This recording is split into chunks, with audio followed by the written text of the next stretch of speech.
Shalom, Ouvracha Beshem Hashem Naaseh Venatzliach Bezrat Hashem en ce mardi 3 du mois de mai, déjà le 2 du mois de Iyar Lechaim Tovim Shalom. Nous avons un merveilleux shiur, Bezrat Hashem, que je vous conseille vivement de partager sur la paracha de la semaine.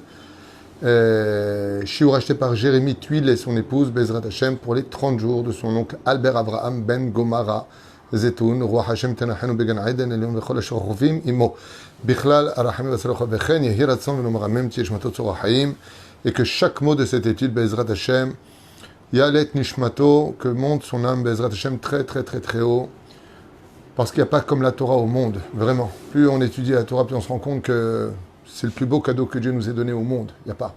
La Torah, c'est un père, c'est une mère, c'est un enfant, c'est un ami, c'est un avocat, c'est tout ce qu'un homme pourrait rêver d'avoir est dans la Torah. J'espère que Bezrat Hashem, on aura tous le mérite de le vivre avant de quitter ce monde à 120 ans. Et on commence tout de suite, Bezrat Hashem, pour votre bonheur, que cette étude vous apporte vraiment tous les bonheurs du monde, partout où vous soyez. Bracha v'atzlacha b'chol ma'asedechem, tatzlichu v'tarvichu. Et je vous dis franchement, pour la première fois de ma vie, j'éprouve un peu de fierté à travers l'étude qu'on va partager ensemble, un peu guidé par Moreno Arav Yona Metzger, sur l'idée à prendre, Bezrat Hashem Yitbarach, que Dieu le bénisse. Et je vais vous dire pourquoi, et vous allez d'ailleurs l'entendre au fur et à mesure. La paracha de Emor, que nous allons lire Bezrat Hashem cette semaine, la paracha commence par Emor el ha-Kohanim bene Aaron ve'amarta alehem. Comme vous le savez, il y a marqué là-bas, adresse-toi aux Kohanim, fils de Aaron, et tu leur diras en ces termes, patati patata. Ce qu'on va lire dans la paracha. Et bien entendu, tout le monde pose la question énorme, une question vraiment qui doit éveiller un petit peu chez nous une réflexion. C'est Emor el ha-Kohanim. Dis au Kohanim, parle au Kohanim, fils de Aaron. Est-ce qu'on a déjà entendu des Kohanim qui ne seraient pas de la descendance de Aaron? Si tu me dis au Kohanim, c'est évident que les Kohanim viennent de Aaron. Comme quelqu'un d'ailleurs m'a posé la question ce matin en me disant, est-ce qu'un Kohen Goy, c'est-à-dire dont le père était Cohen, qui était avec une non-juive, s'il se convertit, il reste Cohen? La réponse est non, puisqu'il devient le fils d'Abraham. Un converti en aucun cas ne peut être Cohen. Il faut être automatiquement né de Aaron. Ce qui fait que tous les Kohanim sont de souche totalement juive depuis la racine, descendant de Aaron et ensuite de Pinchas ben Elazar ben Aaron à Cohen. Donc, si un Kohen est automatiquement de la descendance de Aaron, pourquoi est-ce que la Torah nous dit après Emor el ha-Kohanim bene Aaron? Mais c'est évident que les Kohanim sont les fils de la descendance d'Aaron. C'est évident, alors pourquoi le dire?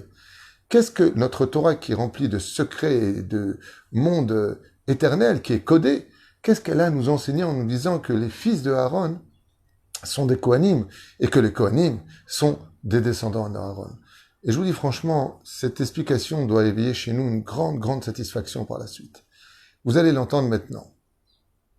Dans Masechet Moed Katan, à la page 17, Yud Zayin, à propos du verset dans Kohelet qui est marqué là-bas, qui Sifte Kohen, car Sifte Kohen, les lèvres, si vous préférez, des Kohanim, Yomru Da'at ve Torah, expliqueront les connaissances et la Torah, Yivakshu Mipiu, et on demandera de leur bouche à eux, Ki malach Hashem tsevakot ou, parce que ça vient de la bouche des anges de Dieu, de l'ange de Dieu. Et là, la Gemara pose une question, et elle dit comme ça, quel rapport avec le fait de demander aux lèvres des Kohanim la connaissance de la Torah? Yivakshu mipiu. Pourquoi? Parce que les Kohanim ressemblent à des anges. Et pourquoi il faut ressembler à un ange maintenant pour enseigner la Torah? Quel rapport? Mais la Gemara dit comme ça. Ainsi donc, si les rabbanim doivent ressembler à des anges de Dieu pour aller apprendre la Torah d'eux, et si donc ils ne ressemblent pas aux anges de Dieu, alors on ne peut pas apprendre de la Torah? C'est une question énorme qui est posée. Pourquoi? Bien, surtout que les anges sont inférieurs aux hommes dans la Torah. Les anges viennent du monde de la Beria, et nous venons du monde de la... les anges viennent du monde de la Yetzira, et nous venons du monde de la Beria. C'est au-dessus. De qui plus est, qui doit servir qui? Les hommes doivent-ils servir les anges ou les anges sont au service de l'homme? Réponse de la Torah, depuis que le don de la Torah a été fait hors Sinaï, ce sont les anges qui sont au service de l'homme, et pas le contraire. Sinon, ce serait presque de la Vodazara. Alors pourquoi est-ce qu'un homme devrait-il ressembler à un ange pour qu'il soit digne d'être celui de qui on peut prendre la Torah et la connaissance? Il y a un truc qui va pas. À la limite, on peut prendre exemple sur plus grand que soi, mais on peut pas prendre exemple sur plus petit que soi. Si c'est en dessous, c'est à lui d'apprendre de moi. Même si on veut dire par là qu'on peut apprendre d'une personne plus petite, c'est pas ça le sujet. Le sujet, c'est qu'il y a des hiérarchies. C'est comme si un lieutenant viendrait donner un ordre à un commandant. Non, ça n'existe pas. Le lieutenant reçoit les ordres du commandant. Et là, on nous dit, sache une chose, tu ne peux réellement apprendre la Torah que de celui qui ressemble à un ange. Mais je veux surtout pas ressembler à un ange.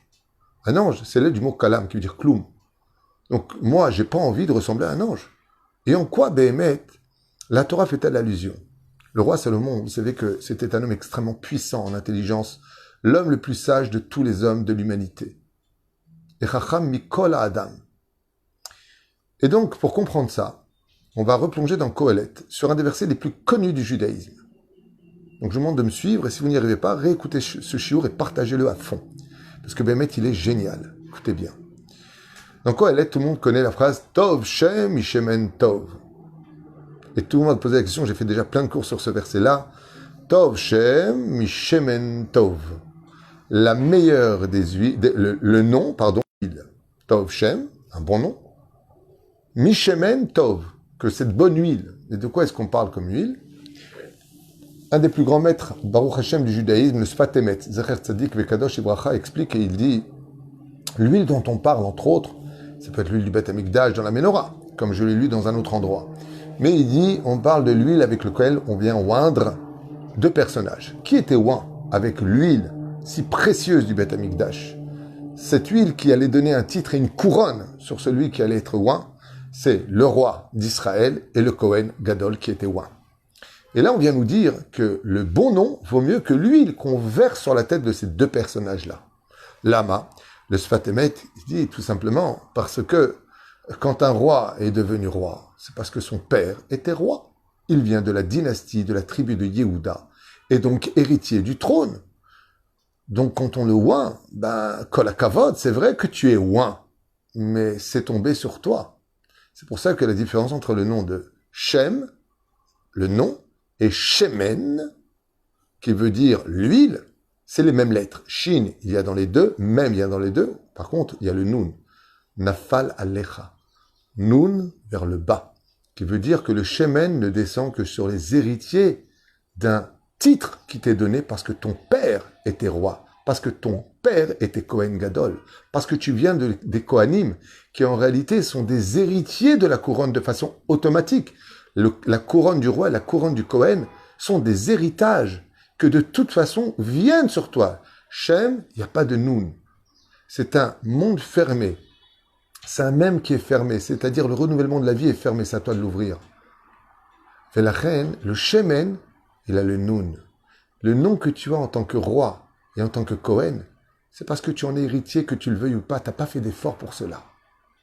Comme ça explique le Sfat Emet. Et la reine, il dit comme ça, que celui qui en réalité a un bon nom, dit le roi Salomon, est mieux que celui qui vient du titre de fils du roi David, car Kohelet a été écrit par le roi Salomon lui-même. Et donc, quand il a écrit ça, il a dit « Tov Shem Mishemen Tov ». Maintenant que je suis roi d'Israël, parce que mon père, le roi David, m'a nommé roi d'Israël, alors que ça aurait pu être un autre de ses fils, comme Adoniaou, qui s'est lui-même proclamé roi. Eh bien, non, je suis l'héritier du trône, mais est-ce que je mérite vraiment cette place de par moi-même, même si mon père n'avait pas été le roi David? Est-ce que je suis digne de cette place que j'occupe?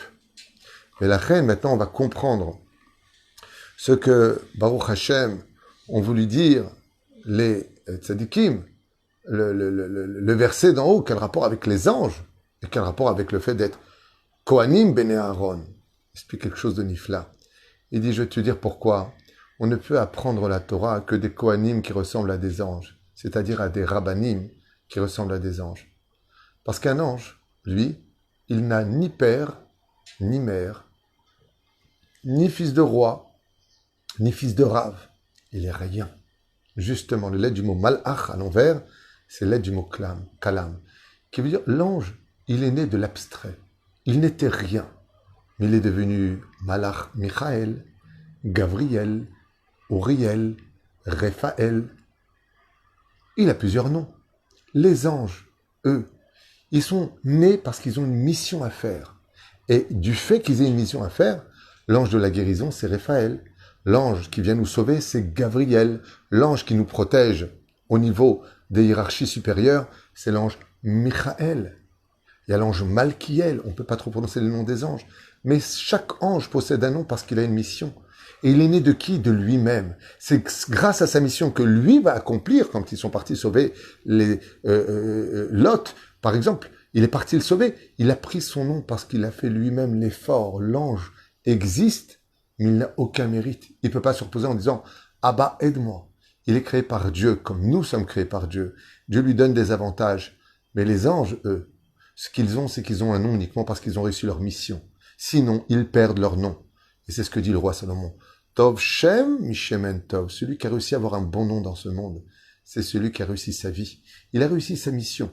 Non pas parce que c'était le fils de Monsieur le grand rabbin, il vient d'une dynastie, ouh, c'est le fils du roi, c'est le fils de ceci, c'est le fils d'un multimilliardaire ou d'un multimillionnaire. Pas du tout. Je suis moi-même parce que j'ai travaillé pour cela. Parce que je me suis mis au service du peuple, même si j'étais pas Kohen Gadol. En faire le shalom entre les uns et les autres. Parce que je me suis mis au service du peuple de leur enseigner la Torah, même si mon père n'était pas rave. C'est pour ça que tout à l'heure, j'ai éprouvé un tout petit peu de fierté. C'est que moi qui suis quelqu'un de très très très petit, en étudiant mes textes, je me suis rendu compte que Dieu m'avait donné un grand mérite. C'est, même si je n'ai pas un très grand nom, c'est pas le but. Le nom, c'est pour Dieu qu'il appartient, c'est pas pour nous. Mais je ne suis pas le fils d'un très grand rab, je ne viens pas d'une dynastie de grands rabbinim, je viens d'une grande maman, d'un papa qui était certes connu. Mais c'est vrai que c'est à travers beaucoup d'aide du ciel et de travail personnel que, Baruch Hashem, je me suis un petit peu senti concerné. Voilà, je vous le partage avec vous, c'est pas important, c'était plutôt pour moi que pour vous. Mais Baruch Hashem, j'ai eu ce mérite-là, de pouvoir aussi, à travers beaucoup de Messirut Nefesh, de pouvoir atteindre un tout petit peu ce qui est marqué ici. En tout cas, j'espère tenir longtemps avec ça, avec l'aide d'Hachem. Et la reine, c'est ce qu'il dit, les anges, eux, ils n'ont pas besoin de faire quoi que ce soit dans ce domaine. Ça me rappelle un petit peu ce qui s'est passé avec une bête à Knesset de Tedvav, que Dieu bénisse cette merveilleuse communauté, où quand j'avais placé mon fils, qui était très jeune, alors quelques personnes ont dit, bon, le Rav, il place son fils, il essaie de le placer un peu comme dans un échiquier, ce qui est un peu légitime dans une société, mais pour un tafkid de Rav, on place pas ses enfants comme ça, ce sont pas des bouches-trous, je suis désolé, la communauté n'a pas à subir, d'une certaine façon, les choix d'un Rav. D'abord, le Rav, il dirige les choses, il aura des comptes à rendre. Mais ils se sont vite rendus compte que mon fils Yehuda, s'il est Rav de Tedvav, c'est pas parce qu'il est simplement mon fils. C'est parce qu'il est Talmid Chacham. Et aujourd'hui, tout le monde le reconnaît. Et tout le monde a fait tchouva par rapport à son niveau de Torah et sa piété envers Dieu. Et c'est Bidou Kainyan. C'est vrai que Rav Yehuda Twitou, c'est le fils du Rav Twitou. Mais aujourd'hui, le Rav Yehuda, il n'a pas besoin de dire qu'il est le Rav Twitou. Il est d'abord le Rav Yehuda parce qu'il a aussi acheté son nom, parce qu'il a prouvé sa piété. Et surtout son immense savoir dans le Talmud et le Shulchan Aruch, où tout le monde aujourd'hui est assoiffé de son étude. Baruch Hashem, Shem Avrachoto, Bechol Asher Lo, V'yamshich et Darko, Shnotav Beneimim, Amen, Hu Veishto Ayekara. Mais c'est Bidyuk Kainyan. Chen vient la Torah et nous dit, hey, ça suffit pas d'être simplement un Kohen, parce que tu viens de la descendance du Kohen, Béné Aaron. C'est vrai à Kohanim, vous êtes les fils d'Aaron. Mais n'oubliez pas qu'en tant que Kohen, c'est vrai que vous avez ce titre, Monsieur Cohen. Aval, tu dois te comporter comme un vrai Ben Torah. Tu dois te comporter comme Aaron, lui-même béné à Aaron. Est-ce que tu es le fils de vraiment Aaron? Est-ce que tu es rempli d'humilité comme lui? Est-ce que tu fais vraiment le shalom entre les uns et les autres comme lui? Est-ce que tu es là pour ton peuple à tout moment comme lui? Est-ce que tu te comportes comme le fils d'Aaron sans avoir été Cohen? Aaron, avant d'avoir été Cohen, il était Lévi. Il accompagnait tout le monde. Et grâce à sa Messirut Nefesh, Dieu lui a donné le titre de Cohen. Ainsi, pour chaque Aaron en 2022 de l'ère vulgaire, on lui pose la question en disant « Ok, toi t'es Cohen, mais t'es Cohen parce que t'as la couronne des Cohen. Mais qu'est-ce qu'il y a marqué en haut? Ki sifte Cohen ishmeru da'at ve'torah vivakshu mipi hu ki malach Hashem tzevakot. » Ça veut dire quoi? Ça veut dire, est-ce que tes lèvres, en réalité, quand tu fais la birkat Kohanim, est-ce que tu l'as fait parce que tu es un fils de Cohen, mais que tu te comportes très mal dans la vie? Ou est-ce qu'en réalité tu es comme un ange qui n'a ni père ni mère, qui n'a pas de sroutavot, et qui te parle lui-même par la puissance de sa bouche, va être capable de te bénir parce qu'il a la couronne de celui qui te donne la permission de le faire. Et c'est pour ça. D'ailleurs, Kalpi Alacha. Eh bien, si on a un Talmid Chacham dans une synagogue et un Kohen, on fera montrer d'abord le Talmid Chacham à la Torah, avant le Kohen. Surtout si le Kohen lui-même n'est pas Talmid Chacham, même s'il a le titre de Kohen. Pourquoi? Parce que le Talmid Chacham, lui, il a un meilleur nom que la meilleure des huiles qui a oint le Kohen pour devenir Kohen. C'est ce que dit le roi Salomon. Tov Shem, Mishemen Tov. Il y a un très beau machal, Emma Davardomé. On raconte comme ça qu'il y a bien longtemps de cela, dans une école, il y avait, un peu comme ça se passait dans certaines écoles en France, les fils de riches, les fils de gens moyens, modestes. Et les fils de riches étaient tout le temps en train de frimer, de crâner sur leurs dernières chaussures, les dernières boîtes je sais pas quelle société qu'ils avaient achetées, de certaines choses. Ils n'arrêtaient pas de se vanter. À la limite qu'ils se vantent, c'était pas vraiment gênant. Mais ce qui était très gênant par contre, et que ce constatait le directeur de l'école, c'est qu'ils avaient toujours besoin de rabaisser ceux qui n'avaient pas. Toujours en train de vivre une compétition de supériorité sur le dos des autres. Pekalon Chavero. Et un jour, le directeur en a eu marre, alors il a uni toute l'école. Et il a mis à droite les fils de riches et à gauche les fils de gens modestes. Il a pris le tableau et il a tiré un trait qui faisait à peu près 1,5 mètre sur le tableau de large. Il s'est adressé aux fils de riches. Il leur a dit, d'après vous, comment est-ce que je pourrais rétrécir ce trait que j'ai fait d'1,5 mètre de long sur le tableau, comme ça? C'est pas compliqué, hein. Il y en a qui a levé la main, il suffit d'effacer un tout petit peu sur la droite. Un autre lève la main et dit un tout petit peu sur la gauche. Un autre lève la main et dit au milieu. Chacun essaie de donner une phrase. À ce moment-là, le directeur il se retourne vers quelqu'un de modeste et il lui dit « Et toi, quelle idée aurais-tu? Comment pourrions-nous rendre ce trait beaucoup plus petit sans le toucher ?» Et à ce moment-là, l'élève modeste se lève et regarde ceux qui sont les fils de riches et qui ne cessent de se vanter en se moquant d'eux. Et il dit au directeur « Je peux avoir la craie, s'il vous plaît ?» Il prend la clé comme ça dans la craie et il tire juste au-dessus du trait qui faisait 1,50 m. Il tire un très très long trait du début du tableau jusqu'à la fin du tableau.